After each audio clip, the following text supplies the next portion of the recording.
Hello and welcome to Connected episode 234. It's made possible this week by our sponsors, Smile, Luna Display, and Squarespace. I'm your host, Stephen Hackett, and I am joined, as always, by Mr. Federico Vitici. Hello, Stephen. How are you? I'm doing well. Are you doing well today as well? I am fine. Yes, I'm You're good? doing well. Have not fallen down a well. It's good. No, He's not doing that kind of well. Oh, Myke Hurley's here too. Yo, what's up? Took too long. I had to jump in. We're all here. We all have a show document in front of us. We're all recording. It feels like it's time to do a podcast. Oh, wait, we're supposed to be recording? Oh, no. Well, you're editing this week, so good luck. Okay, we have some exciting news. Big news. To share with you. Before we had Connected, we had another show called The Prompt, which was basically the show, but with a different name. And The Prompt is coming back. Is that the news? Yeah, we're rebranding. We're not rebranding. We did it. If you remember, we did an episode of this show, which was pretending to be The Prompt. And also, if you did ever want to listen to The Prompt, the entire back catalog of that show still exists. It lives on. But don't do that. So we had a T-shirt during the Prompt days that said technology should be colorful. And at least for me, it was my favorite piece of merchandise we've ever done. I think y'all agreed with that. Yep. I still wear mine. Yes, I do too. And we have gone into the vault and recovered that artwork. And it is back out for a quick run over on Cotton Bureau. So the first link in the show notes is a link to our Cotton Bureau page where we have this T-shirt in several different colors. And you can do stickers that are like 3" by 1.25" that say technology should be colorful.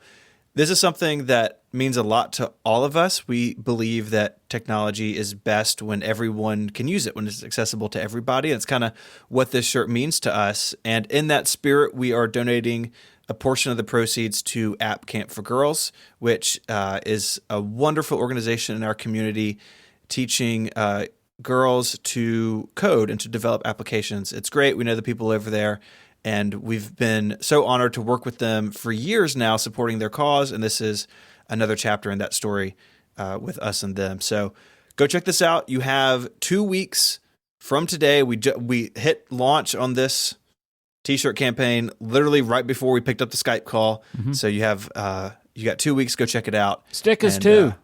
And stickers. Yeah. Stickers. Yeah, so the T-shirts, we're doing like the pre-order campaign, but the stickers, we have a limited number of. 2-pack of stickers with the technology should be colorful on it. Also, by the way, you can find the link in our show notes, but you can also go to connectedmerch.com, which is a domain that I just purchased. So should be working by the time this episode goes up. So there you go, connectedmerch.com for that merch.com. I'm all into domain names when it comes to merchandising, as you all know. This T-shirt is amazing. It's now in 3 colors. It used to only be in black. It's in black and gray and an indigo blue. Men's and women's shirt sizes, which we're very happy to do at Cotton Bureau. So please go buy it, because if you miss it, we may never do it again. It's been like 5 years since we did it last time, so you know. But I think that this T-shirt is incredible and it has a great message and it looks really cool. And it's got the, Chicago font. So very, very cool. So go get it. Go get it. Yes. So we have a little bit of follow-out, just things that we've done elsewhere that we just wanted to share with everybody. The first, I finally got around to doing a video on my YouTube channel that I've wanted to do basically for 3 years since I started the channel, a little bit about the history of the dog cow, which I've written a lot about. I have it tattooed on my right ankle, which comes up in the video, but sort of like this weird, quirky little chapter of Apple history that has nothing to do with, beige computers or translucent iMacs, just sort of like a fun, feel-good story. And look, we all need a fun, feel-good story, so I think you would enjoy that video if you haven't seen it already. I think it's probably your best YouTube video so far. I learned how to move things on the screen. There's a couple little Easter eggs and stuff here and there. That feels like a rite of passage to do that kind of stuff. I had to use motion for something, so that was a real fun time. It's like I opened this program, like I don't know what any of this does, but I worked my way through it to do what I needed to do, And I'm really proud of it. Usually by the time I upload a video, I'm really kind of like frustrated. It's like a very frustrating experience. I like doing them, but sometimes I end up wanting to pull my hair out because I can't do what I want to do because I'm still learning. And this video, like, it came out exactly how I wanted. I'm really happy with it. Yeah, you should be. It's very good. Thank you. We also have Federico's return to Evernote. So this is something we've talked a little bit about on the show. And Federico, you wrote this article a couple of weeks ago, originally for the Club Mac Stories members. So if you're a Club Mac Stories member, which you should be, it's $5 a month, and you get lots of extra awesome content for the Mac Stories team, including me. For some reason, you let me write your newsletter once a month. I'm not sure if you've forgotten that somehow, but I'm still there. Federico sometimes lets me write things, but it's all in white text, so you have to highlight the text of every Club Mac Stories newsletter, and sometimes you'll get a little message from me. You have to like rub lemon juice on the email for it to come through, like an invisible ink. Yeah, but this was originally a Mac Stories Weekly article, but you've published it on the site now, and you kind of go through your transition back to Evernote, and I think really importantly, some suggestions of how it can be better, because there are definitely places it seems like they still have improvements to make. But I was really encouraged to read this because, like the rest of us, I used Evernote for a long time, and I've been in Apple Notes for a while, and I like Apple Notes, but I'm glad that Evernote is still around, still making a good product, it seems like. Yeah, the one of the problems with writing these stories is that people, I think they tend to look at me and expect some kind of declaration of intent. Like, I hereby announce that I'm using Evernote as my note-taking app. You read it from a scroll? No, but like you get those tweets, like every time I cannot share screenshots of my home screens anymore because if people see an icon on my home screen, they go like, oh, I thought you were using Bear as the note-taking. And it's like, I wrote about Bear 2 years ago because maybe, these are readers who discovered one of my articles 2 days ago, but that article is actually from a couple of years ago. Or people just aren't keeping close track, right? And also it's part of my job is constantly trying new things and reviewing those things on the merits of the version that I'm evaluating. I try not to get stuck using something because otherwise my job would suffer. But also there are apps that I keep using for a long time, and so it's a balance of there are apps that I've been using for 10 years almost, and there are other apps that I switch back and forth just to understand how they're doing, and Evernote is part of this process.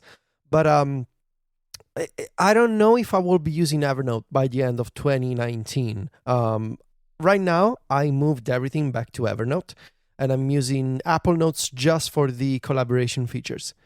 But will it last? Will it stick? I don't know, because there's a lot of things about Evernote, and we talked about this with Myke, that still drive me crazy in how they deal with the iOS version compared to the Mac. So they have a new CEO, and in January they made a promise about increasing and improving the consistency between versions of Evernote. So we'll see if they can keep up with that promise. We'll see how it goes. Right now, I wouldn't say that I'm officially announcing my switch to Evernote. It's more of an experiment. It's just an experiment. So bear with me as I experiment in public. It's cool to hear about this permanent experiment that you're doing. That's what I heard anyway. I mean, I don't know if I would have gone so far as the Evernote tattoo, but I mean, it's your life, man. It's your life. Sure. Okay. Yeah, it's great. So Myke, you spoke about this, how you are using Evernote for one particular project that you're working on. And I've realized this week that I sort of have the same need, where I have, over the last 222 years, written a lot of Apple history articles and done a lot of stuff in that space. And I'm realizing that I'm losing track of what I've written about, and sometimes I have a lot of research about something that never actually makes it into an article, and that stuff right now is like scattered to the wind across Dropbox folders and some in Apple Notes, and a lot just on like the 512, the history of blog post. And so I'm kind of thinking about looking at Evernote as a way to manage all that research and stuff that I've published, stuff that I'm working on, as a way just to have it all in one place. And what did it for me was I was looking back through this article again as you were speaking, and the being able to clip, stuff from the web. So if, hey, I've written about this machine, just pull the whole article into Evernote. So I have it all there. I don't have to worry about, is it in WordPress on 512 pixels? Is it in my archive of Mac Stories posts? Did I write it for someplace else? So I think I'm going to look into this for solving this particular problem. I don't know if I'll move all my notes back into it, but it does seem pretty ideally suited for the task at hand, for me at least. 2019 is the year of app silos. Is it though? It is now. Yeah. What is that? Okay. Don't Should have worry been the year about of it. Stephen. Yeah. The year of Stephen. Year of Stephen. That It was is the year. It is the year of Stephen. It's really not. It's the year of app silos. Yes. So It goodbye, was the year year of of Stephen. Stephen. We hardly knew you. Goodbye. It was so nice to have you for the time that we had you, but that time is Maybe over. Stephen, you can become an app silo yourself. Yeah. So that will be the year of you The still. year of App Stevens. Wow. That's what I'm going to go with. I have a tiny topic for your consideration, gentlemen. Okay. Okay. I linked to this app the other day. It's been out for a while, and I just came across it thanks to the Simple Peep guys. They have an Apple History podcast. Somehow they let me in their Slack. It's like the two of them and then me. I don't know why I'm still in there. That's kind of hilarious. They haven't found a way to remove me yet. But they were talking about it. It's an iPad app called Banana Paint. There's a link in the show notes. And this developer basically rebuilt Mac Paint, which is like this really ancient application for the first Macintosh, rebuilt it for the iPad with like Apple Pencil support. It supports the screen resolutions. It even supports saving and opening original Mac Paint documents. So if you have original documents in this format on a floppy disk and you can get them onto your iPad, Okay. this app says it can open them. That is incredible. Yeah, because the iPad Pro very famously has a floppy disk. Yeah. Just All you jam it in need is there. a USB-C floppy drive. It's no problem. You can get those. Mike, remember WWDC when somebody gave us that floppy?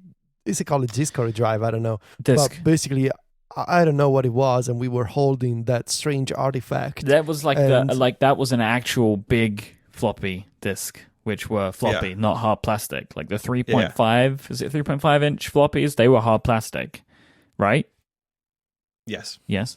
And the other Yes. ones were big, not Yeah. non-plastic. The 5 and a quarter and like the 8 and a quarter were big. Mhm. So yeah, this app, I opened it and I was like, wow, this is like, incredible. the details are so good. It interoperates with like the photo picker. So like there's an example on my link in 512 pixels where I brought a picture of myself in and made a little piece of art. I guess it's not really art, but if you're looking for some nostalgia on your iPad, this is a pretty good way to do it. And the developer says that they are working on versions of Mac Write and Mac Draw as well. And Mac Write on the iPad, I'm just going to say it, it could be the text editor to beat. I know now the editorial is, sort of maybe not around anymore. Maybe we all move to this. That will definitely be a distraction-free writing environment. Like, do you get distracted by colors? Well, Yeah. they won't be there, so you'll be fine. So yeah, I do have some questions about how this made it through app review. My assumption is the app reviewer is a 22-year-old who has never seen original Macintosh software, so they just let it go. I have But- never seen a iPad app with an open and save window Yeah, in it, which this app has. It's just a little window pops up, and you've got open to save dialog boxes. And when you save something, it saves it to a folder on the On My iPad thing and in files, right? Mhm. Like that's where it saves it into a little directory. So yeah. it is very fun to play with, and is definitely worth the money. And what does it cost? It's not much, right? It is I'm waiting- $1.99 at the moment for a limited time. Yeah. It says on their website $1.99. It's so worth it. It was, I think, $4.99, and then maybe some prominent Apple history blogger linked to them, and they're on sale now. Yeah, that would make sense. This is worth buying just for the fun of it. Like, It's so much fun. yeah, Steven told me about it, and I downloaded it, and we were both on the call together, freaking out. I just realized why it's called Banana Paint, because they couldn't use Apple. That's So- right. Oh, There you go. I'm very clever. I hadn't worked that the whole time. I have been wondering why. Me too. Why is it called banana? What's it called? Banana. Yeah. Yeah. There's a banana emoji, maybe. I don't know, but there's a yellow banana in the top left corner of the screen where the apple should be. So that even and of itself is a little bit retro. There are some Apple II clones floating around back in the day. They're still around. Called bananas. So it's people who were basically ripping off the Apple II and they named it the banana computer. So even that is a joke. Everything about this I love completely. What I like is that specific fruit word. The three of us say it incredibly differently. Okay, let's all compare. So Myke and then Federico and then me. Oh, God. Banana. Banana. So there is a gradient scale of the A's where like from between me to Stephen, it's quite interesting to hear, I think. Like the gradient of A really goes through the three of us. So there you go. You can only get this on Connected. You can't get this anywhere else. We are rebranding as a linguistic podcast. The Banana Show. So, yes. From Banana FM. Banana. Okay. Banana. All right, so we have a lot to talk about. It's been a very busy... We actually have a bunch of really serious topics to get to today. This was one of those weeks that on Monday I was like, I wonder what we're going to talk about on the show. And then we were rewriting the outline this morning. Yeah. But before we get to that, I want to tell you about our first sponsor. This episode of Connected is brought to you by Text Expander from our friends over at Smile. You might think to yourself, I've got this fancy computer, and this fancy computer can copy and paste. Copy and paste is a terrible way to keep track of things that you need to type again and again. It's error prone. You copy something else, you've overwritten it. Text Expander solves this problem. It makes us all more productive by taking care of all those words and phrases that we use all the time, because you can store frequently used phrases into snippets. So instead of typing out this long thing that you have to send every time, you can just fire off a couple keystrokes and then Text Expander autofills it to make it the same every single time. And it works in all your apps, so you can use it everywhere. Pages, Microsoft Word and Excel, Adobe applications. I know I use it in Google Docs daily. Just anywhere you can put text somewhere on the Mac, Text Expander can fill there. And there is a brand new shiny update in the form of Text Expander 6.5. It has this new visual editor for snippets. I've been playing with this and like cleaning up some old snippets this week, and the way it works is just phenomenal. You can really see and understand what it's doing easier than ever. And it gives you visual access to fill in. So dates and date math nested snippets. So you have a snippet and then you fill in a section of it on its own, which is really powerful. All this stuff is way easier to do now. And automation is also easier with JavaScript syntax highlighting. And if you're a Windows user, you get offline editing support plus improved expansion. And don't forget, check out the Text Expander blog. They have industry tips, snippet tricks, and they have a whole collection of snippets you can go download and use yourself. Text Expander is just one of those things. If I don't have it on one of my computers or one of my iOS devices, it just feels broken. I use it so many times a day that it has totally ingrained itself in my muscle memory. And that's really high praise coming from a nerd. With this brand new release of version 6.5, now is a great time to try Text Expander. So go over to textexpander.com/podcast right now for 20% off your first year. That's textexpander.com/podcast and get 20% off your first year. Our thanks to Text Expander for their support of this show and Relay FM. All right, so there's going to be an Apple event on March 25th, as it was foretold. It's going to be at the Steve Jobs Theater at Apple Park. The invitation is painfully obvious. It says "It's Showtime" is basically what's printed. I can't wait. The musical starring Eddie Q and Phil Schiller is finally opening. They're bringing Forstall back. He's producing. The invitation also included a GIF, of like the countdown film thing, the 4, 3, 2, 1 with like the radial wipe or whatever it's called. Sorry, film people, but you know what I'm talking about if you see it. Stephen was very excited because they've used It's Showtime before, right? Mm-hmm. In an invitation. Which event was that? It's the first time they showed off what would become Apple TV. At the time, it was called iTV, which I'm glad they didn't go with.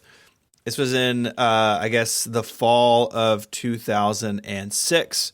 People forget the Apple TV sort of lived in the iPhone shadow in 2007, but they used its showtime then. Apple sometimes plays with its history some, but I mean, clearly this is what this is, right? There's tons of reporting. The name is really obvious. And it's exciting. It's exciting that it's here. So clearly the video service is taking center stage. There was a report from Mark Gurman today kind of confirming that by and large, but also stating news and potentially, we haven't actually spoken about this, but apparently Apple is working with Goldman Sachs to create a credit card. The details of that, there are like a million as to what that actually means. I don't even know if I can accurately speculate on what that project would look like. I feel the same way, although I did chuckle that in his reporting, Gurman says that the credit card project is codenamed Project Cookie. Yeah. And for some reason, that really cracked me up. I'm not sure where that they may. We'll find out. It could just be a point system. It could be a literal credit card. It's really difficult to try and work out what that project could look like yet. And there isn't a ton of detail other than the fact that all the previous rumors were basically just saying this is happening. It could mean a bunch of different things, and Apple's going to make some changes to Apple Wallet effectively to integrate with this, whatever it's going to be. Sure. Yeah, you got to think they'll be hand in hand somehow. Yeah. But this is the by and large of the event itself. Gurman does also talk about, and this is something that's been spoken about in other places before, but he's kind of confirming it. Apple will not be launching their service with their own content. They're going to be launching the service with some deals from some other providers. What that's going to look like, we don't know yet. But this has basically been the known way of things for a while. But Apple will be showing off probably some trailers and probably bringing out some of the A-listers that they have for their own original content. It's just like a way to sell the whole prospect of things. I do have a small complaint about tweets and opinions, hot takes that I've seen on Twitter since the event was confirmed. This is something that I've probably mentioned before, and you, Myke, as well here, and on Upgrade. But the idea of dismissing the fact that Apple is entering the TV show and movie streaming space by saying, oh, this is the same company that made Carpool Karaoke and Planet of the Apps, especially. That means nothing. Because if anybody who's been keeping an eye on what Apple has been building and the how and where they have spent their money in the past couple of years, the talent that they've brought in to manage the new studios that they're that are creating this content for this upcoming service. If you think that the Planet of the Apps analogy still holds any value, considering the news that we heard from Hollywood executives and other publications, I think you're really misguided here. It may be a funny joke to say, oh, Planet of the Apps, now they're making a TV show, original TV content.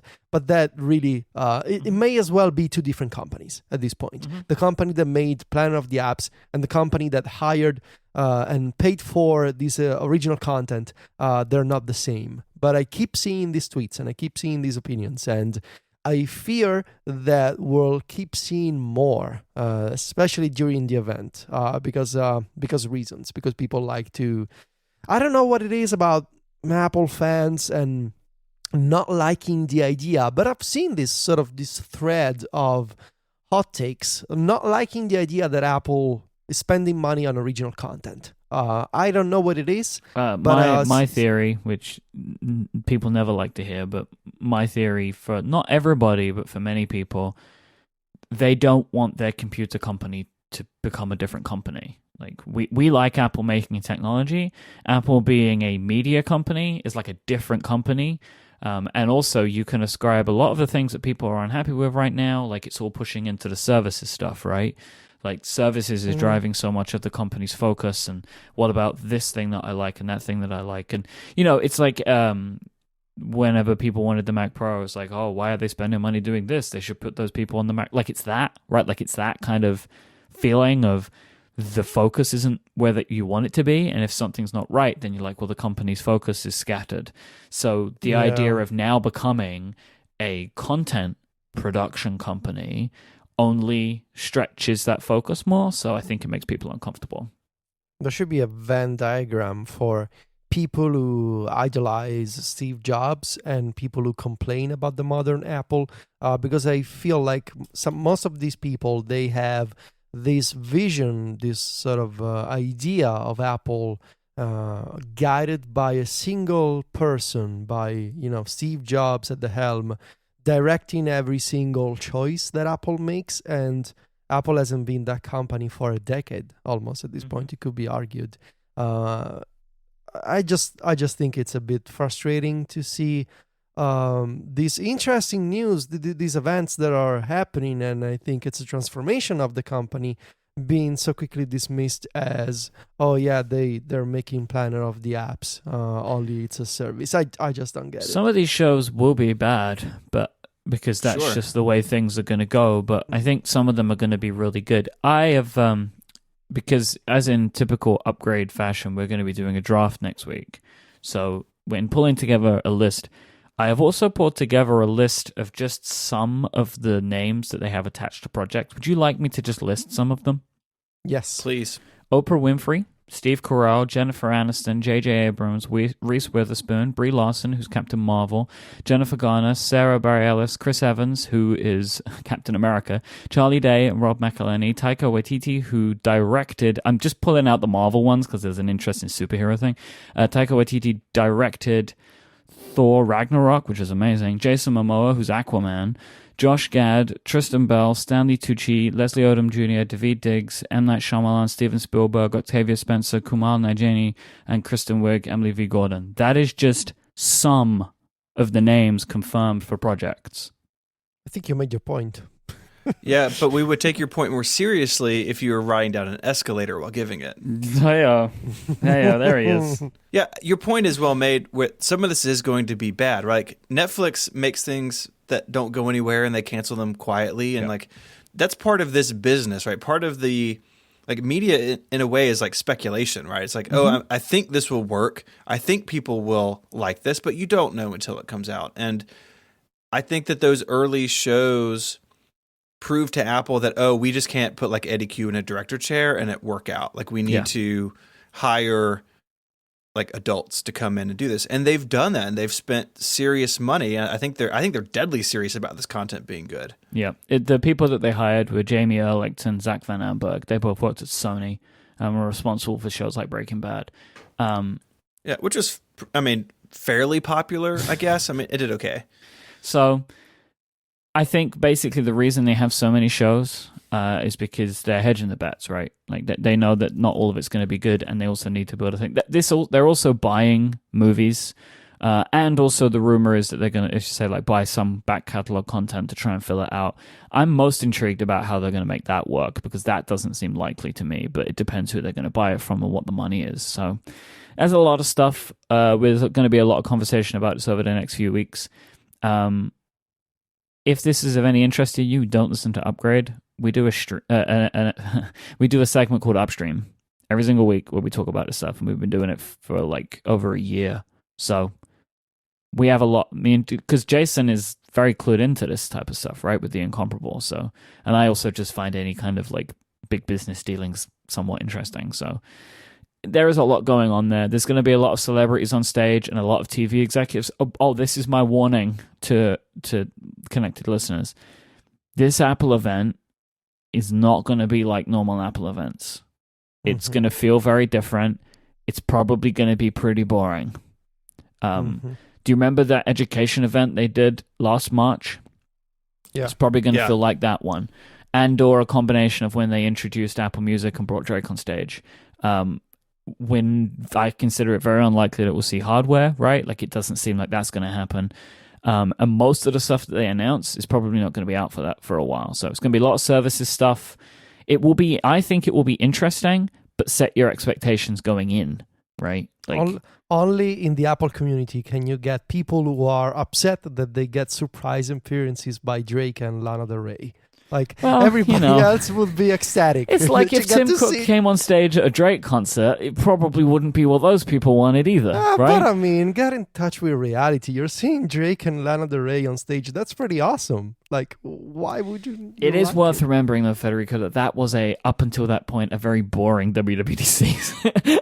I just feel like it's a bit sad that, oh no, all Apple events must be about technology and programming. Like, I mean, lighten up a little. That's all I'm saying. It was WWDC, though. I mean, Yeah, fine. that was the wrong venue for that announcement.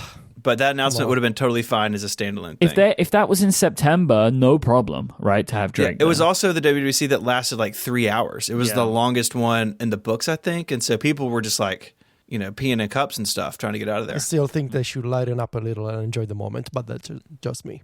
Not everyone is as hip as you are. I'm not hip. I'm just. You are. Oh, I'm a man of the people. Yeah, you're a hip person of the people. So we're actually going to do predictions next week with some stakes involved. Yes. So we're going to be picking in true connected style, the way that we pick kind of our yearly predictions thing. So the connected rules that we have to state everything and everything needs to be true that's stated, no half points. We'll do 3 picks, 2 regular picks, 1 risky pick. Getting your risky pick wrong, you lose one of your other points. Like real serious rules that we have here. But Federico came up with the idea, which is the reason we're doing this, because it's brilliant. Whoever wins the picks next week gets to go first at WWDC in the round robin. Yeah, and gets to pick the order of the round robin. Oh, yeah, you get to pick the whole order. And Yep. that's where the trophies are. These are the official, you could say, WWDC prediction qualifiers You could say that we're doing. I like say that. Now, That's good. here's the thing, though. How do we decide the round robin order for next week? Oldest first. That's not going to happen. I think we should do a random number generator between now and then. Or we do the winners of WWDC last year or the iPhone event or something. Yearly No. picks. I thought about this, but then it was kind of like, what predictions Well, Federico. count? Yeah. Right? So, like, no, but like, do we do WWDC? Do we do September? Do we do the year? Like, so I figured, Yeah. let's just start with random number generator. Okay. I think random that's fine. number. Okay. So 1, 2, 3. Is that what we're thinking? Yeah, we'll each pick a number and then we'll do that. We don't need to do that right now. We can definitely leave that for. Oh, you want to think about it? No, because I want to pick 3. I really like the number. Wait, that's 3. not how random number generators work. Well, no, but each of us pick a number and then the random number Yeah. generator chooses from those numbers. Exactly. Right? We go to like random.org and as you do, and we pick from that way. But we'll do can I that pick later. any number? Then my number will be 23. Well, no, because then we have to do it as a scale between 1 and 23, and if we all pick one number, we Can could you be just waiting. put in 3 numbers, 3 arbitrary numbers? I and then don't choose know. one? Again, this is why we shouldn't be doing this right now, because this point is not exciting for people. So we will do a random number, generate a drawing between now and then. We'll get somebody to adjudicate to make sure that it's all above board. Yeah, I think that should be Jason. Okay, so Jason Snell can do the random Yeah. number generation for us, Okay. Okay. if he will agree. He has, I don't know if he's agreed to this. I think he has. Okay. I don't think he knows about it until he hears this, but I'm sure he'll be fine. It's not much of an imposition, really, but we'll see. No, I mean, it's only going to take a couple of hours probably to tally the results. Yeah, we want real scientific testing done here. So yeah, it's exciting to have an Apple event. I agree with you guys that it's going to be different than even past March events, which have always been sort of strange, right? If you think about the last several years, we had the one in Chicago, which I actually really liked. I liked that they did it in the high school and it was themed, and like I liked that it was cool and different. I didn't watch that one. I was on a plane, and You were on a plane. I know, and just Mike's on never the plane. watched it. What is happening? I just decided to never watch it because it didn't really seem like it was necessary after the fact. So I mean, it could have been a press release, but they did an event. Yeah. But, you've had things like the 9.7-inch iPad Pro, the iPhone SE. Like, there have been some, like, weird March releases, and this is going to be even different from all that because a lot of these reports say there's going to be no hardware. And maybe there is or maybe there won't be. We'll let the predictions Decide. speak to that next week. But I'm excited to see how Apple acts and does its thing in this new context, and that'll be interesting to watch. Yep.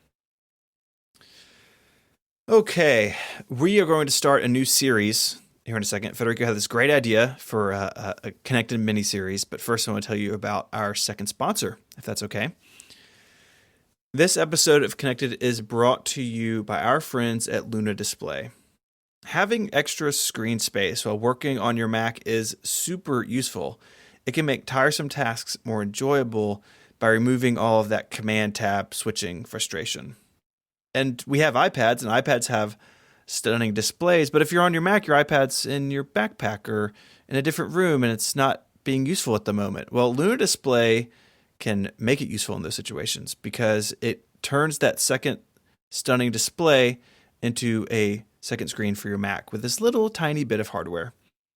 Luna Display provides crystal clear image quality, reliable performance, and wireless flexibility. You just pop the piece of hardware into your Mac and you're good to go. And if you're not somewhere where there's Wi-Fi or the Wi-Fi is, not accessible to you, you can do it over USB as well.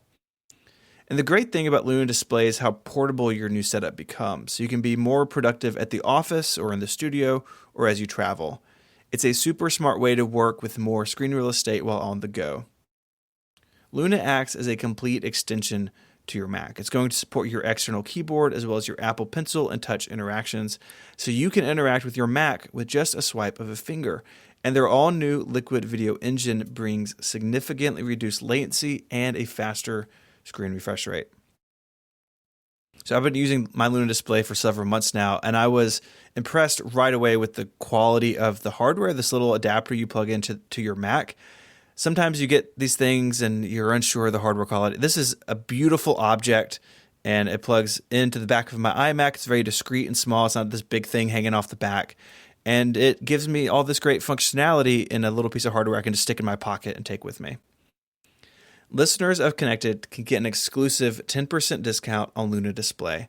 Just go to lunadisplay.com and enter the promo code CONNECTED at checkout. That's LUNADISPLAY.com and promo code CONNECTED at checkout. So don't put it off any longer. Head over there, lunadisplay.com with the promo code CONNECTED for 10% off.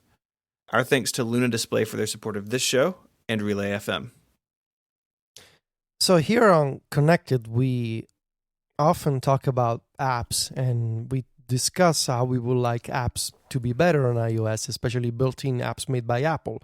And every year before WWDC, we wish for changes to files or to mail, or if you're me, to reminders. And of course, they never happen, but that's a different problem. But I had the idea that while Apple is still making apps, everybody is observing how, as we mentioned a few minutes ago, Apple is becoming a services company, and is arguably already is a services company today. It's not becoming one. It's just growing that aspect of the business. But we don't get to discuss actual improvements to services as often as we discuss improvements to apps, to the clients to use those services. And I thought maybe we should actually talk about the services themselves and discuss how we would like them to be better and to change, not as apps that we use as icons on our home screens, but as actual services that are ever-changing and available on multiple devices. And so I thought maybe if we do this mini-series, we could start today with Apple Music, which is arguably the more popular of all the services that Apple has. And then in the future, we could cover Apple News or Apple TV, whatever it's going to be called. We could talk about the App Store, and we could talk about iCloud. And I guess this is all leading up to WWDC, right? We try and knock some of these off before then. Yeah, exactly. So that was my thought. And if you guys are okay with it, I would like to start with Apple Music. Yeah. Because it's they have, I think, more than 50 million members at this point. And while I don't think listening to music can be reinvented, there's just so much you can do about the fact that you're searching for a song or listening to a song. I think the service component and how that package is presented to customers can be improved. And there's a bunch of different ways that I would like to discuss. The first one that I have in mind, something that I was, I've been looking at services like Tidal and Deezer, for example. These music streaming services that for a while they've been offering a more expensive option. So, Apple being Apple, services company, they like to grow their revenue. I would be intrigued to see a more expensive tier to listen to high-resolution music on Apple Music. Tidal has Tidal Hi-Fi, and Deezer, I think it's also called Deezer Hi-Fi, but essentially a hi-fi version of Apple Music to listen to, some people would call them lossless, other people would object to that definition, but the idea is to listen to higher quality music files when streaming from Apple Music, and you could ask for double the price, for example. So some context here. Tidal, they just rolled out support for MQA streaming. MQA is essentially a package around the FLAC format that essentially the MQA company it's basically argues that it's superior to pristine FLAC files for a variety of reasons. They argue that MQA files, they go through this authorization process from artists. Some people think that it's just fancier DRM, but the fact is Tidal offers both traditional lossless or high-resolution audio and MQA. And MQA is also becoming popular on Android devices. I think the LG, I'm going to get the name wrong, but a bunch of LG phones and other Android devices, they support MQA. So it's a thing, and people pay for it, and Tidal Hi-Fi has been around for a couple of years. And as I mentioned, there's also Deezer as a high-resolution version. And there's also another service that I cannot remember the name because it was a weird name and I'm terrible with names. But anyway, the main point being, let's assume that Apple launches a more expensive, high-resolution audio version of Apple Music that lets you listen to theoretically lossless or studio quality, high-fidelity versions of songs. How does this tie into revenue for Apple? So obviously the first point would be they make more money, because they could ask for $20 instead of $10 a month for Apple Music. But then what happens to the actual listening? You're still going to listen through Beats headphones or AirPods or HomePods. Those are not exactly hi-fi devices. So my theory, and for the purpose of this section, something that I would like to discuss is Apple is rumored to be working on new over-ear wireless headphones. Headpods. And they're also working on new AirPods. And of course, they also have the HomePod. So I was wondering, there are two competing standards for high-resolution streaming of music via Bluetooth. You have aptX HD, which is owned by Qualcomm and is used on a bunch of Android devices. And you have LDAC, which is made by Sony and is actually supported by the Sony headphones that I do. Now, by default, iOS devices and the Mac, they use SBC or AAC as the codec for wireless audio compression, which is good enough. There's articles about this if you Google for Bluetooth audio codecs, AAC, aptX HD, and LDAC. But my theory is I don't see Apple adopting aptX HD by Qualcomm. No way. I don't see Apple adopting LDAC by Sony. No. I do see Apple making a new high-res codec as an evolution of AAC built on top of their W series chips. And I could see this new codec being built into the new headphones that they're working on, tied into this more expensive tier for Apple Music, and somehow it could retroactively be brought to the HomePod. That would be my working theory, but I don't know. I'm mostly interested in the idea of Apple being able to ask for more money. And yes, they already have the Apple in the chat room. They're pointing out that Apple already has a high-res wireless codec. It's ALAC. But I think it would be interesting to see if Apple can maybe launch something new built on top of the new W series chips Apple that they have. lossless is old. right? Like it's a relatively Yeah. old codec, so that there Yeah. might be something that's better for streaming services today. Especially for streaming services today, and to stream audio to tiny devices like AirPods or headphones and all that kind of stuff that was not around 10 years ago. But I'm more interested in the idea of Apple asking for more money on the services side, so a more expensive Apple Music tier, and combining that with selling hardware, which is what they're known for. What do you guys think? Let me ask you, did you, when you come up with this idea, did you start with the HeadPods and work backwards? No, I started with a service. Okay, so you started by thinking they should do higher bitrate streaming. Oh, Yeah. that could actually tie into the HeadPods. Yes, that was my process. I started with the service side because I was researching Tidal and Deezer Hi-Fi, and then I realized Apple already, for the iTunes Store, they launched the Mastered for iTunes a few years ago, which is not exactly high fidelity or studio quality, but it still shows an intent of offering higher quality music for purchase. And so I thought, what if they brought back that intention of offering high quality music and go beyond, the MP3 encoding that they're using now for Apple Music, and actually copying what Tidal and Deezer are doing and offering a hi-fi version of Apple Music. And so the main idea was asking for more money and making more money off of Apple Music by offering hi-fi, an hi-fi version. And then I thought maybe it could be tied to hardware, but the main theory was related to services and making more money from Apple Music.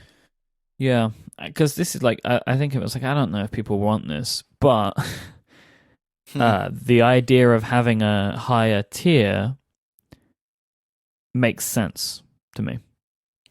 Like having a Apple Music premium tier, which includes this and then maybe some like Apple Music Sessions audio, which is mixed in this special way, and you can only get like the session album from this artist, right? That they had to come in and record something if you are Apple Music Premium, and it's mixed for HomePod and all that kind of stuff, right? Like I can imagine it.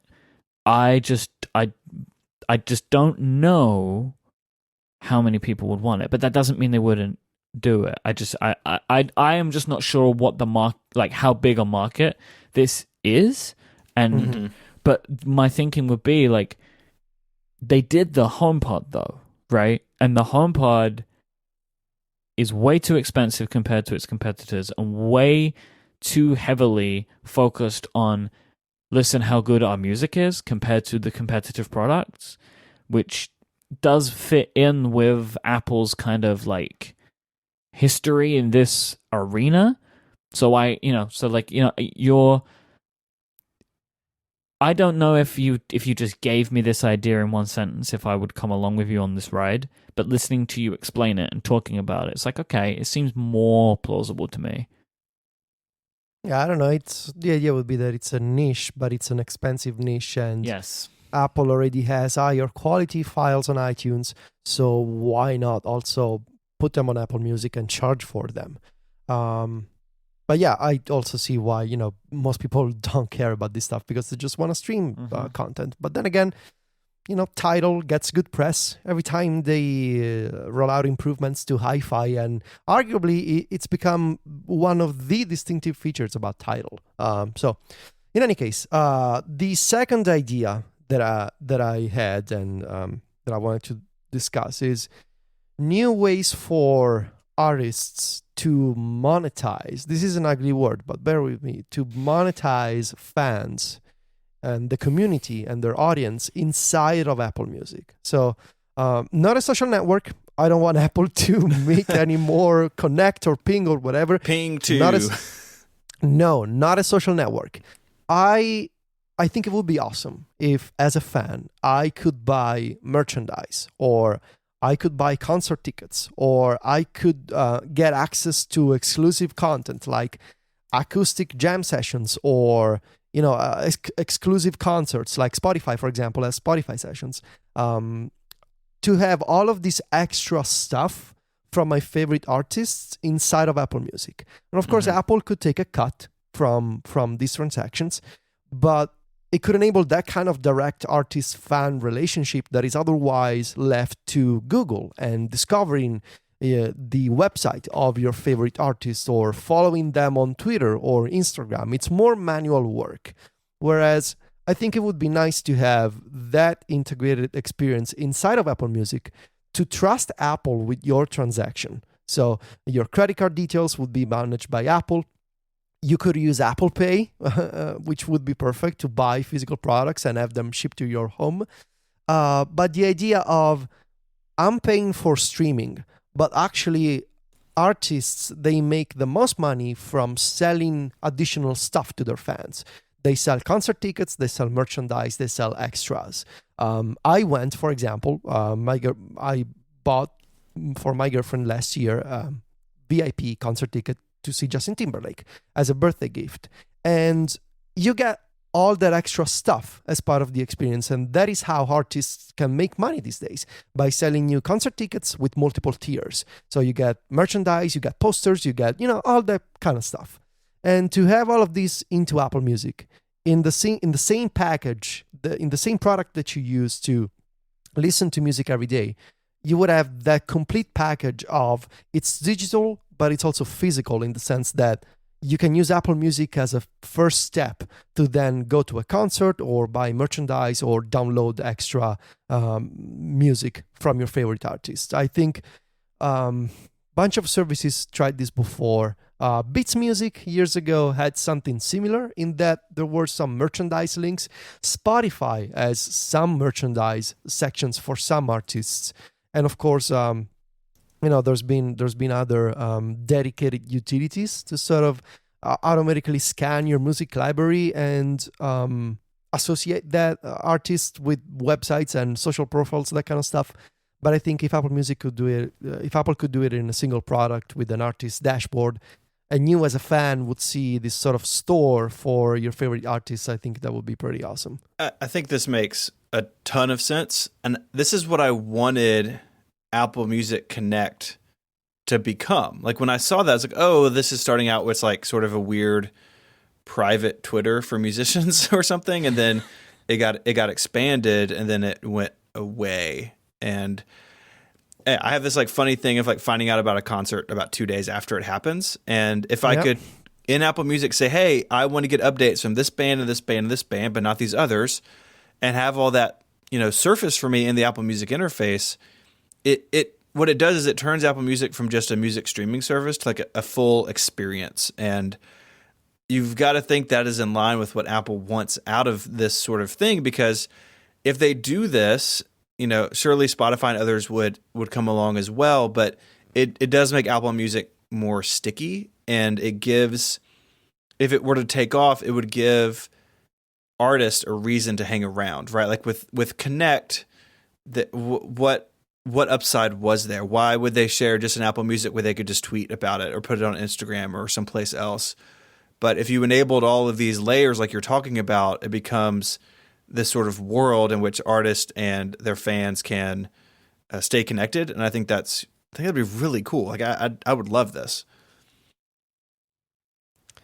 And my final idea is more of a frustration that I have right now with Apple Music that I would like to see done better because there's so much more potential. I would like the Apple Music service to reorganize its editorial and curated sections and content that they make. So I don't know if you noticed, but in recent months, Apple started publishing these mini interviews with artists whenever they release a new album. You've probably seen this. They are like Q&A segments. Where? They are available only in the description field of an album. So if you go to an album, you see a string of text, and if you tap view more, it expands into this long page of questions and answers. And it's like, I can see how you had the right idea. It's awesome. You have interviews where an artist can go into more detail about each track or the theme behind an album. I found one where it's just like a description of every song on the album. Okay. Yes. I'll put a link in the show notes to this specific album that I found, just as an example, in case you've never seen it. And it's available as a block of rich text in the description of an album. And Apple has been doing this for months, for a lot of albums, and for a lot of different sections of Apple Music. And it's mostly a hack, really. You're using the description field to embed this curated content that somebody worked on in your editorial team. And I think all of this should be formatted more nicely, should be embedded not in the description field of an album, but should be its own section in the album page or the artist page. And you can go beyond this stuff. Again, I don't know if you know, but Beats One is still going on. And what drives me crazy is that not only is Beats One as undiscoverable as it was 4 years ago at this point, but there's still not a good way to view a daily schedule on the iPhone and to program your listening to say, I want to be notified when this show is on the air. There's still not a calendar view. But what's even worse is that on Beats One, they do these really good interviews with artists and these listening sessions where they go into more detail about a new release. And all of this stuff is basically non-discoverable in Apple Music unless you know where you're looking. And it's usually not part of the artist page or the album page. Everything needs to be restructured and linked together, and it needs to be linkable by people. I need to be able to copy a link and share it, and somebody else who clicks on this link needs to be able to go to a web page if they don't have Apple Music installed and see this content on the web as a preview. It's not hard to do.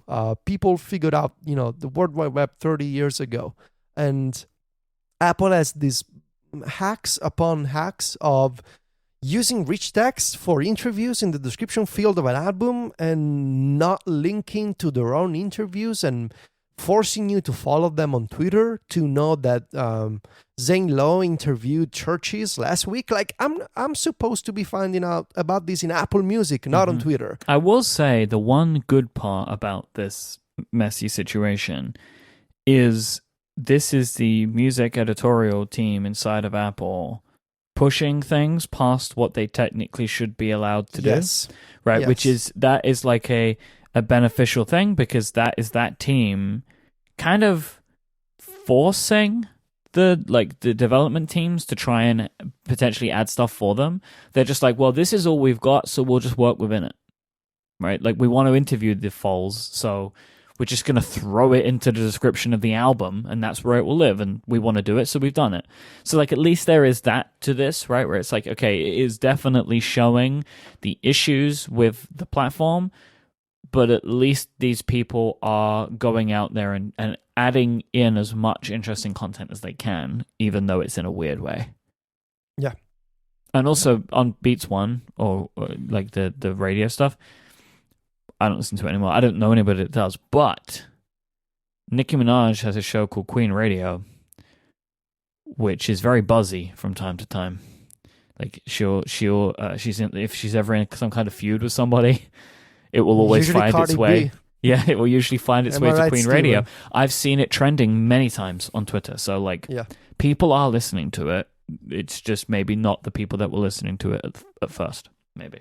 Yeah, so those are the 3 areas of improvements that I thought of for Apple Music. There's also some stuff about the app itself that I would like to mention. Yeah, because there's one of the features that you have about the app ties into the editorial content. So, like, I want to wait to talk about that a little bit more when we get to that part. Sure. Steven, you also had some wishes / recommendations here. Or things you would like to see? Yeah, the biggest thing for me in the Apple Music app is easier management of streaming versus downloaded content. Like, if you want your whole library or you want large chunks of your library, the easiest way to do that is to have a playlist and then download everything on the playlist. But like, sometimes I'm still surprised, even after using Apple Music for a couple of years, of, I thought this was downloaded, and maybe it wasn't, or maybe I missed it somehow. And maybe there's a way where, hey, you listen to this album, 10 times this week. Like it is in your heavy rotation. Maybe give me a suggestion, or maybe if I have room, just download it for me if I have enough space on my device. Like some smarter ways to handle that so you don't end up in the situation where you're on a plane and you want that album you've been listening to all week and you realize that it's not downloaded. Now, if you're that cool guy... This is one of the worst parts about getting a new iPhone. Yes. Yeah, you got to re-download it all. Yep. Maybe you're that cool guy on the American Airlines, Apple PR page, and then...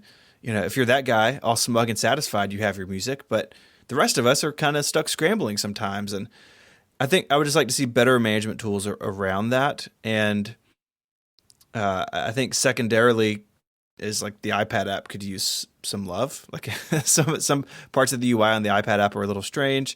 And then lastly, just why is Apple Music still chained to iTunes on the desktop? Like just set it free. Just set it free, Apple. Put it in a new shiny application. Let iTunes be iTunes and let Apple Music live its new life. They will. That will be marzipan.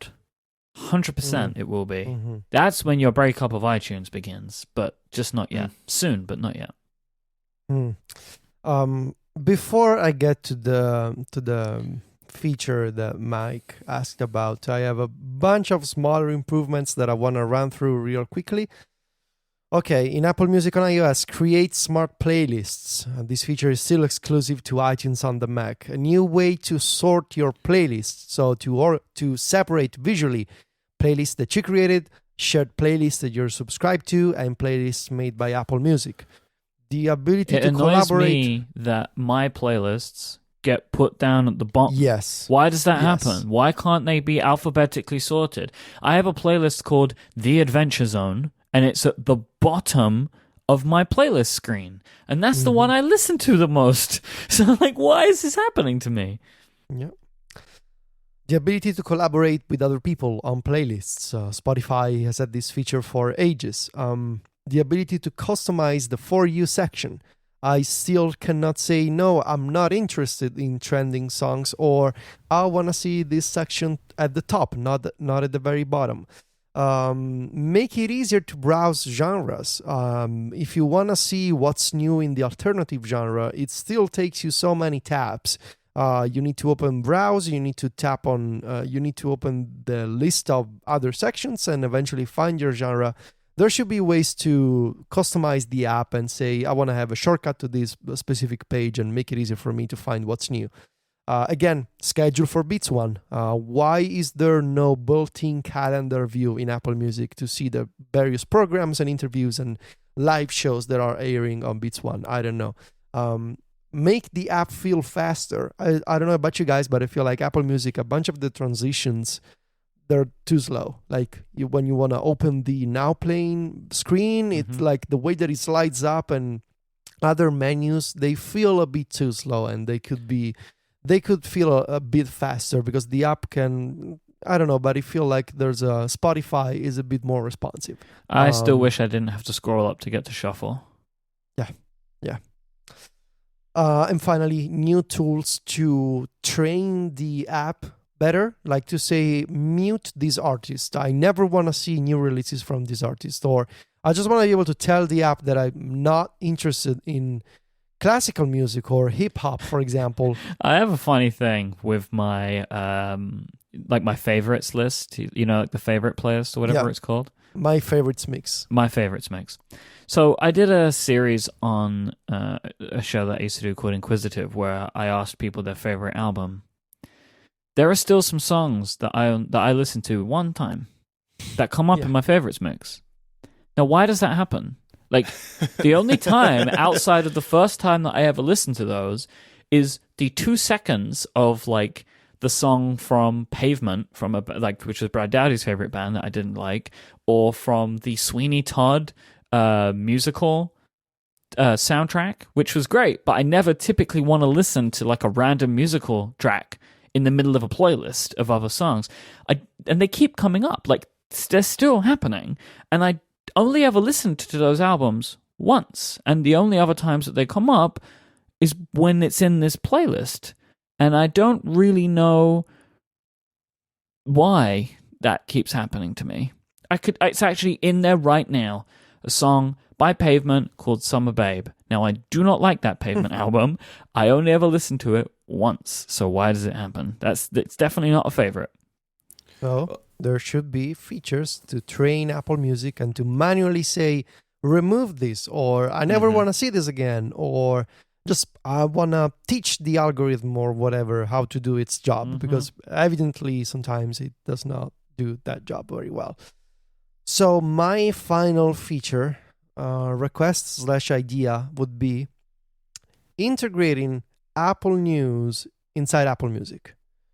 So I know that everybody likes to make fun of it, but the Stocks app is one of the most interesting updates in iOS 12. And not just because it's on the iPad and it's also being marzipanned and it's on the Mac, but because Apple is using Apple News as a provider of content for Stocks. If you open Stocks and you open the ticker view of one of your favorite stocks, be it Apple or Tesla or Google, whatever, you will find, if you are in a country where Apple News is supported, you will find the business news section that provides you with headlines and various types of news and articles about the company that you're following in Stocks. So the idea would be all of this is automatic. The app knows how to integrate with Apple News, and it knows how to associate Apple headlines with the AAPL symbol in Stocks. So I thought, wouldn't it be nice if I could find reviews and interviews and articles about my favorite artists in Apple Music, but those are powered by Apple News. I already have both pieces on my device. I have Apple News, where I have music sources that I follow. In theory, Siri and Apple News know that I'm into Churches or what's a band that I'm into? Set It Off. It's a punk rock band that I'm listening to lately. And I'm using Apple Music, and it knows that I'm listening to those bands. And so the same system that associates business news and stocks could be used, I think, in Apple Music to have entertainment news and headlines. Because I think it would be nice when I'm listening to an album to also be able to find a review for that album powered by Apple News. So the idea of, and again, I think I mentioned this before on Connected, but it could also be applied very easily to entertainment and to TV shows. If Apple ever launches, a rebranded TV app, it could be nice to have news about actors and production of future seasons, all of that kind of content, episode discussions available in Apple TV, the app, but powered by Apple News. It would be very sad if Apple has developed this integration between Stocks and Apple News, but it's only limited to business. I think there's so much potential for entertainment. So music and TV shows and movies, they could all be part of this system. And again, not a new idea. Other companies tried this before. I want to pour one out for Record Bird, which was a music discovery tool that absolutely nailed this before. That was the app that could tell you if a band that you liked was playing a concert. That's what I liked it for. Could tell you concerts, could give you news, album reviews, could give you YouTube videos for bands scanned from your Apple Music library. And it would tell you like, oh, here's an album coming out for a band that you like. That kind of stuff. Yeah. So the idea of Apple News as a provider of content for other Apple services, I think that would be interesting. I think that those improvements that they made to Stocks were pretty great if you use it, right? Like if Stocks is an app that you like to use, you now have one place to get the figures and the news that corroborates with the figures. Like, why are the figures like that? Well, here's the news stories, right? Like, I understand how you could make that app that way, right? Like, that makes a lot of sense. I would love to see that come to music. It makes sense if Apple's going to try and beef up their news stuff in general, right? Which we should probably hear about in the next couple of weeks. So I would like to see that. I think it'd be great. Anything else? Feel like we've fixed Apple Music? Yeah, just now, Apple just needs to listen to everything we said and implement feature by feature by June. So thank you. Yeah, there's plenty of time. Yeah, that's easy. This episode of Connected is also brought to you by Squarespace. Make your next move with Squarespace. It lets you easily create a website for your next idea, and you can have it hosted at a unique domain name using award-winning templates and more. Maybe you want to create an online store, or maybe you have a portfolio you want to show off, or maybe you want to be like Federico and become a blogger. Squarespace is the all-in-one platform that lets you do just that. There's nothing to install. There's no patches to worry about. There's no upgrades needed. You don't have to worry about becoming some sort of web admin because Squarespace has got all that stuff covered. They have award-winning 24/7 customer support if you need any help. Their system allows you to quickly and easily grab a unique domain name, and all of those award-winning templates are beautifully designed for you to show off your great ideas. Just this past weekend, I helped a friend of mine. He has a new business he's starting up, and he just needed a pretty, basic website, just some contact information, a little bit about what they're doing, just to get things started. So we sat down, we put a Squarespace site together, and now it is in his hands. And as his company grows and he hopefully hires people and does more, he can add to that site over time really easily. And it's something that he can do. He's not a web nerd. He's just a guy with an idea, and Squarespace is giving him the tools to put it out into the world. Squarespace plans start at just $12 a month, but you can start a trial with no credit card required by going to squarespace.com/connected. And when you decide to sign up, use the offer code CONNECTED to get 10% off your first purchase of a website or domain name and to show your support for this show. Once again, that's squarespace.com/connected and the code CONNECTED to get 10% off your first purchase. I'd like to thank Squarespace for their support. Squarespace, make your next move, make your next website. All right, so Spotify's super mad at Apple and did two things today. They published, their CEO, Daniel Elk, published a blog post / letter, and they also created a standalone website effectively detailing their long-standing issue with Apple. So I want to read a quote from Daniel Elk. The other thing they're doing, which is probably more important, Spotify is taking Apple to the European Commission for claims of anti-competitive behavior. That's probably the most important thing. Definitely the most important part of this. I think I buried the lead. Oh, they made a nice website and it has a video on it. Daniel Elk, CEO of Spotify, said in his letter announcing the kind of anti-competitive behavior case, in recent years, Apple has introduced rules to the App Store that purposely limit choice and stifle innovation at the expense of the user experience, essentially acting as both a player and referee to deliberately disadvantage other app developers. After trying unsuccessfully to resolve the issues directly with Apple, we're now requesting that the European Commission take action to ensure fair competition. In a nutshell, what Spotify is saying is the 30% cut became really unfair for them when Apple introduced a music service that was the same price, because Apple take 30% from Spotify but don't themselves. So Spotify had to put their price up when they sold it in the App Store to try and counteract that, but that made it way too expensive compared to Apple Music. Spotify are fed up of not being able to use their own payment system and not being able to direct their users somewhere else.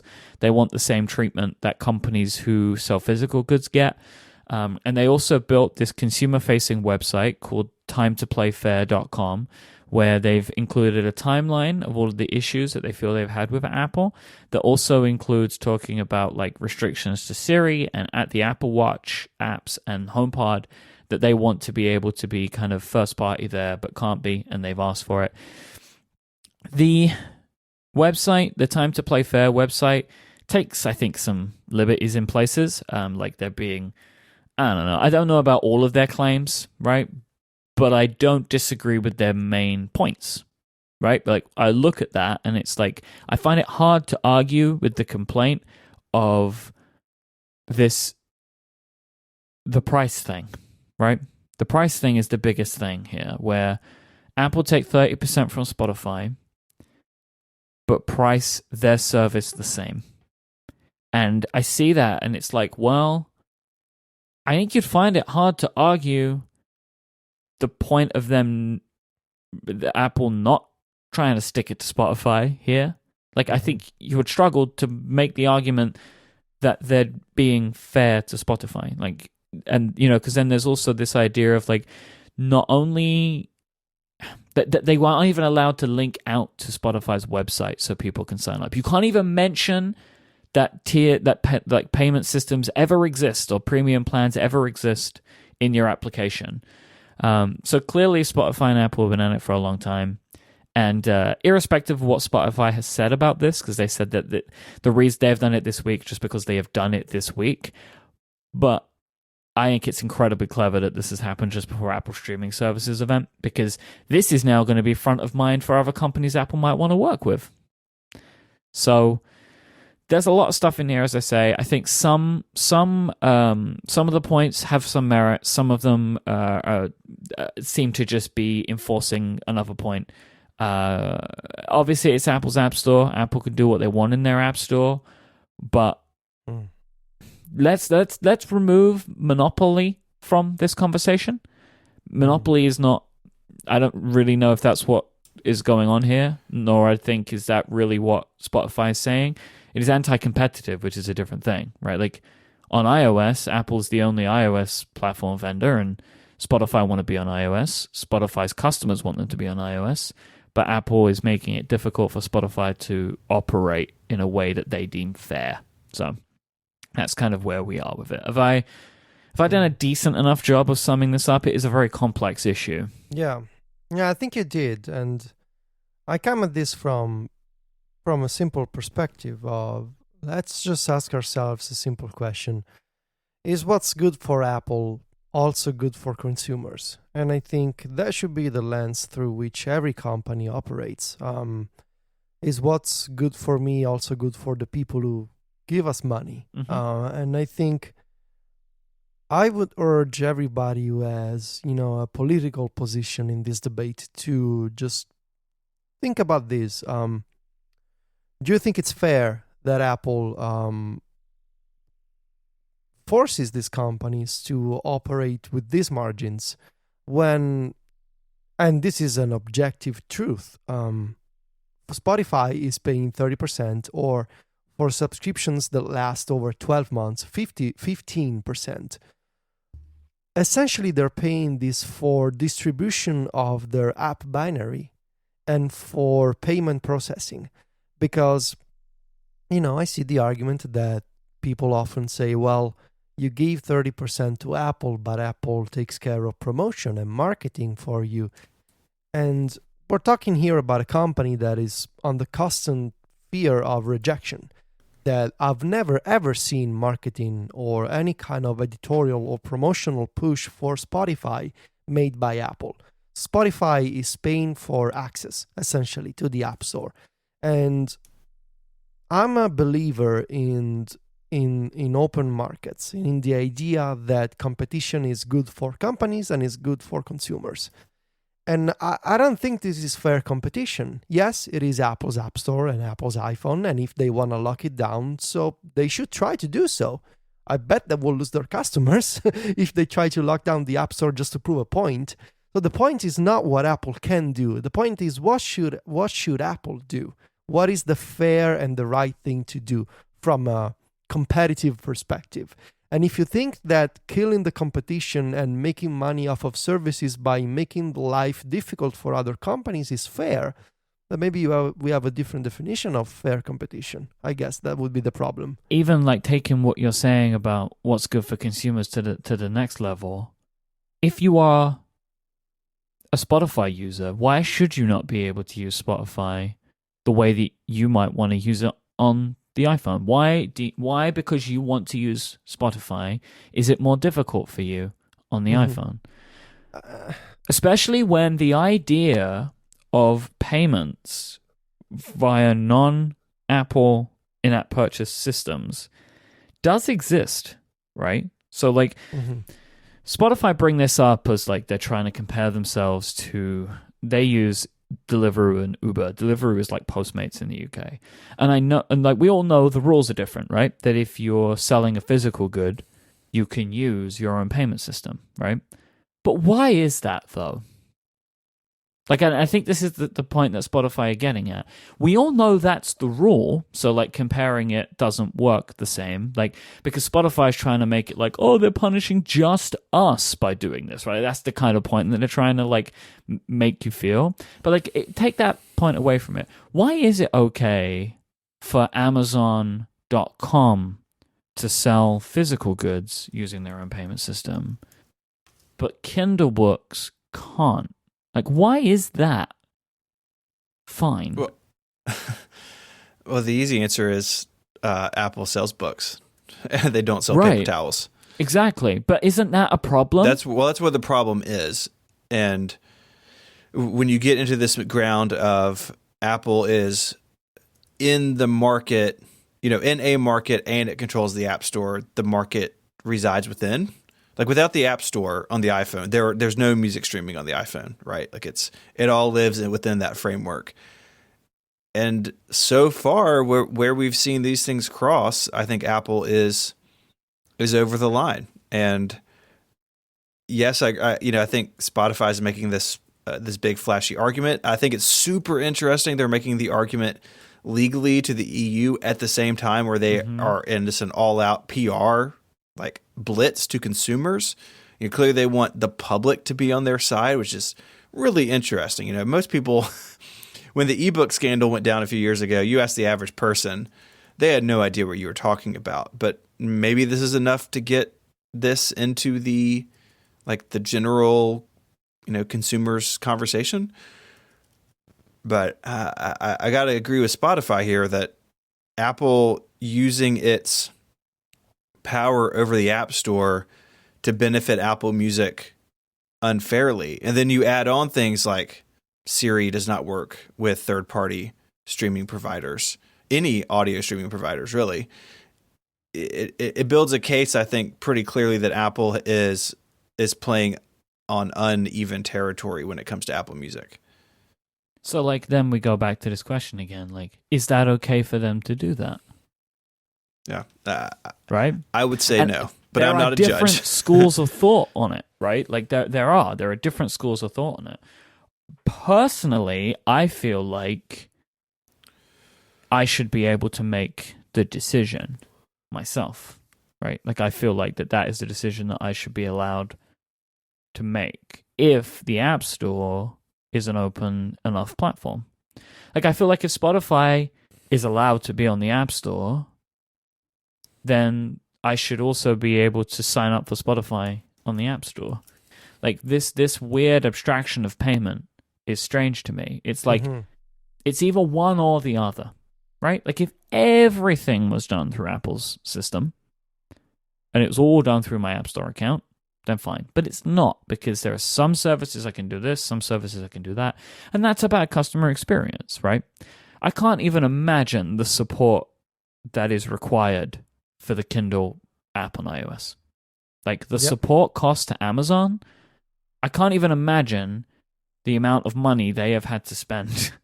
I wonder if even at this point, the money that they have spent in dealing with the support of that is worth, right? Like, the cut to Apple. But nevertheless, it is. I think we are 100% at a point now where Apple's cut needs to be reconsidered. Yes. I think that we are 100% at that point, because there definitely was a case for 30% back in the day. I think that case has changed. And it changes especially when Apple gets into a market where there's already a player. Like, I'm sure some time ago, Apple were doing a lot to promote Spotify in the App Store. Right? And that maybe at that point, it was worth it. There was a point where Spotify was doing all of what Apple asked them to do, right? Because it was probably worth it. But then as time went on, I think Apple probably wanted to promote them less. And I feel like if you are starting to make those decisions, that maybe that's where things start to get a little awkward. Right? Like, conversations start happening inside of a company, which they will definitely have, of like, what type of promotion do we give to Spotify anymore? At that point, you were in a bit of a bind about what's the moral and legal way of dealing with this. And I just think that at the point we're at right now, I would like to see Apple state why 30% is okay now. I would like to see them state the argument again to show me why. Because if they can show me why, then fine. But I just feel like that maybe that argument isn't as clear anymore.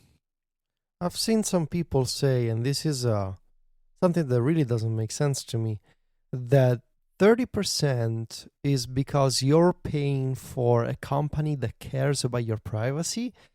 And let alone the fact that I don't see how the privacy argument relates to operating the App Store. People are just conflating things that they like. It's not Spotify's privacy, and I'm not paying the 30%. That doesn't make any sense at all. Let alone the fact that you're conflating two different topics. Yeah. But let me ask you this, assuming that your point is true. If I'm paying for privacy, but I get an inferior Spotify experience because I'm paying more and because I cannot use Spotify with Siri or with the HomePod or with the Apple Watch, I get frustrated. And eventually I say, you know what, I'm just going to use an Amazon Echo and an Android device where I can use Spotify as my default music service and I don't get any of these limitations. How is that better for privacy if I switch phones, if I switch platforms, and I have to use something else where the gatekeeper does not necessarily care about my privacy as much as you believe that Apple does? So that argument doesn't hold any ground. It doesn't make any sense. It's something that I have discovered today, that having this kind of opinion on Twitter gets you about 100 replies from people who strongly defend Apple, and that is fine. It's part of using Twitter. But the privacy angle, I really didn't understand. I also just want to state, right, like Spotify is not a perfect company, and they are working in an industry that is really sticking it to the other end, right? Like streaming music services, probably Apple included, like artists are not making the money that they should be making anymore from these services. But I don't really think specifically that our argument and our point here is, oh, poor Spotify, the company, for this. Like, my whole feeling on this is, when I look at Spotify's arguments and I think about what I think is ultimately fair for users and creating the right experience, I think that this 30% cut and the rules around all of what Apple takes and what they let you do and don't do isn't ultimately the right thing for users. Whilst at the same time, I look at it and I was like, well, if I was that company, I think I would be frustrated at the very strange application of different rules. But it's not like, none of us are here being like, oh, we feel so sad for Spotify Incorporated, right? No. It's not that. It's like they are making good points, right? Where it's like, okay, I see your point here. Let's follow that thread and see where it takes us, right? So like, I think it's important to state. Absolutely. And also something that annoys me so much is when people respond to a criticism with, oh, but look at this thing that this company is also doing, like saying that, maybe Apple has an anti-competitive behavior.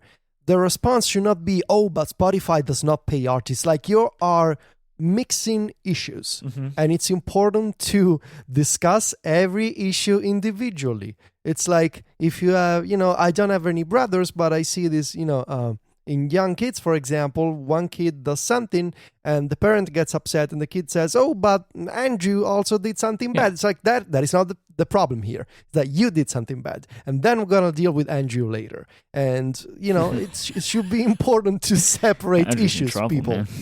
Yeah, Dang it, Andrew. Yeah, damn, Andrew. I just think that I'm really intrigued to see where this ends up going. Like, the politics stuff is super difficult, and like there's a bunch of stuff going on in the US right now about breaking up all the companies, and it plays into this, right? And like I don't ultimately feel like I necessarily believe in a strict rule for everything. Like, I feel like things need to be judged kind of a little bit more individually. But I am definitely in the camp of I've started listening to the Vergecast again more recently because it's very good, and this comes at Stephen's recommendation, because they dive into things like this in a way that I don't really have the knowledge to talk about. But the idea, and I talk about it quite a bit on the show, of like, we are trending towards 5 or 6 huge companies, and like that's all there's going to be. So like clearly some stuff needs to be looked at, and like I feel like somebody responsible needs to be making sure that things are okay. But part of the problem is every time you ever see any technology discussion in politics, it is discussed by people who have literally no idea what they're talking about. So I don't even know if like trusting the governments is the right way to go with this. So I don't really know what you do. But anyway, we're getting into the weeds now. But my point is that like this stuff needs to be looked at a little bit more seriously now, because all of these large companies are kind of pushing us into their ecosystems in increasing ways and trying to shut everybody else out. And like this idea of people are like, oh, you know, this is important for Apple for their services revenue, so they can't make, like, no one made this decision about services revenue except for Apple themselves. Yeah. And ultimately, it's not that important to the company. It's important to the stock market, right? But like, this is a decision that Apple made, and they've moved down this path on their own, and they are walking themselves through this, right? Like, they're trying to like squeeze every cent that they can out of people, because then they can show Wall Street that they're growing. Like, and it's not like you signed up for Apple Music and said, oh yes, now I am going to support the services revenue of Apple. This isn't, this is not a thing. And it's like, it's one of my favorite little phrases that I like to bring up every now and then. It's like, this is not a naturally occurring thing. This is a thing that Apple decided to do, and now they're in this situation. But this kind of like slow squeezing is going to start alienating companies. But then you end up in this like, I refer to it as like, it's like an arms race, it's like a Cold War, right? Where all of these companies actually need each other, but they don't want to admit it, right? Spotify needs Apple, but Apple needs Spotify. Because if there's no Spotify on iOS, Apple will lose customers. Yes. Mm-hmm. But if Spotify pulls away from iOS, Spotify loses customers. Mm-hmm. And who is more important? This goes back to the conversations we were having about the enterprise certificates, right? Apple can't actually kick Facebook off the platform. But Facebook can't upset Apple that much. But neither of them know what the result is of there being a complete breakdown. So I'm going in like a million different directions, but I think that this Spotify thing is right at the very core of a lot of these right now. Mm-hmm. But Spotify is the first company to stand up to one of the large platform vendors in this way in a while. Yeah. And being in the EU makes that way more interesting because of because they're able different to. Yeah. political and legal climate. One thing I don't think we touched on that I just wanted to bring up before we go is, I think there's this idea by some people that, oh, the 30% cut is like really bad for indie developers, right? Like, they're all of our friends. We know a bunch of them. And it is. I mean, if you're going to make a business on the App Store, you're losing 30% off the top. It's bad, right? Like that is rough to anyone's revenue. Like, we own a company. Like, if I had to pay 30% off the top, I would be sad about that. And there are some people, I think, that have a little bit of like Stockholm syndrome about that. Of like, oh, well, 30% you get, yeah, it'd be great if it were lower, but it's just the cost of doing business. And Myke, you said it perfectly. This didn't just like fall out of the sky. It's not like, this was the way it was willed from the beginning of the universe. Like, Apple made these decisions, and the decisions clearly need to be reevaluated over time. And I think Spotify is proving that point a little bit. Giving away a percentage of your revenue is not inherently a bad thing, but you have to be comfortable with what you're getting in return. Right. And something that you mentioned, the Vergecast, something Nilay Patel said on the most recent one that I thought was really smart was like, some people view this as like, well, this company can't survive because the App Store is 30%. Like, no company deserves to live or die. Like, the market decides, consumers decide if a company lives or dies. Now, Spotify is in a position where they are effectively renting music to their customers, right? They are paying licensing fees on one end, and at the other end, they're collecting money from people like you and me. Well, not us, we're Apple Music subscribers, but people like my brother, who's a Spotify customer. And he pays them whatever it is a month, and he gets the music that he wants. And on the other end, Spotify's, putting pennies in each coffee cup for each musician that he listens to. And Spotify is saying that 30% is too great of a burden for them. Well, that is a reality in the music streaming business, and a reality that Spotify has to contend with. Now, Spotify is choosing to contend with it in this way of fighting Apple over it and avoiding the 30% wherever possible. But I can't help but think that all of that like complicated business stuff just gets boiled away when people get upset about their favorite companies fighting. Mm-hmm. And the reality is this is extremely complicated economic stuff to deal with, right? You're talking about huge companies. And you know what? Maybe the truth is music streaming services can only survive if they're owned by an Apple or an Amazon or a Google. Like photo services. Like photo management, right? And I hope we don't photo manage Spotify out of existence here, but Spotify is really the only independent music streaming service that matters, right? Like Tidal and these others are out there, but Spotify is the only big player, and Rdio and all these others have gone away over the years. And I know Spotify knows that. They see that. I think that's why they're getting into podcasting to diversify their revenue and their income. But they're in a tight spot, and fighting Apple on it is a super interesting way to deal with it.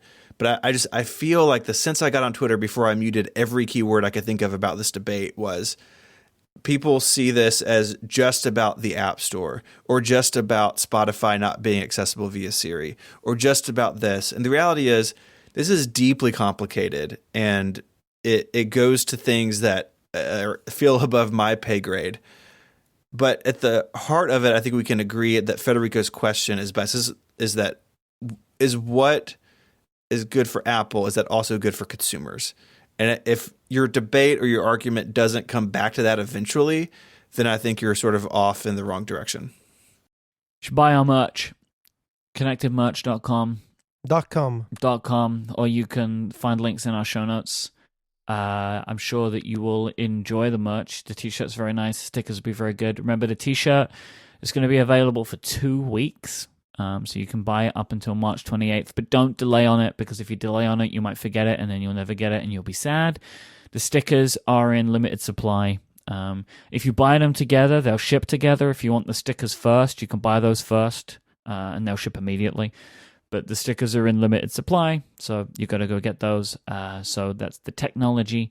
Should be colorful stuff. And as Stephen said, we'll be giving away a portion of the proceeds to App Camp for Girls. So just go and check it out, and if you like it, you should buy it. And it's in a couple of colors, and I think you'll enjoy it. Stephen, take us home.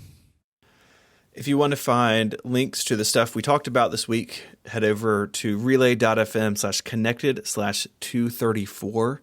While you're there, you can do a couple of things. You can send us an email with feedback or follow-up, or you can find links there to our handles over on Twitter. You can find Myke on Twitter as IMYKE. Myke is the host of a bunch of great shows here on Relay FM. If you want to hear more of Myke's beautiful voice, there's lots of opportunity to do that.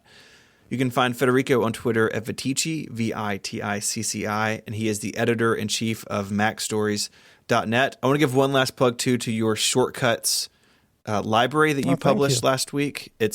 I've already gone back to it a couple of times for things. It's really fun to explore, so be sure to look at that.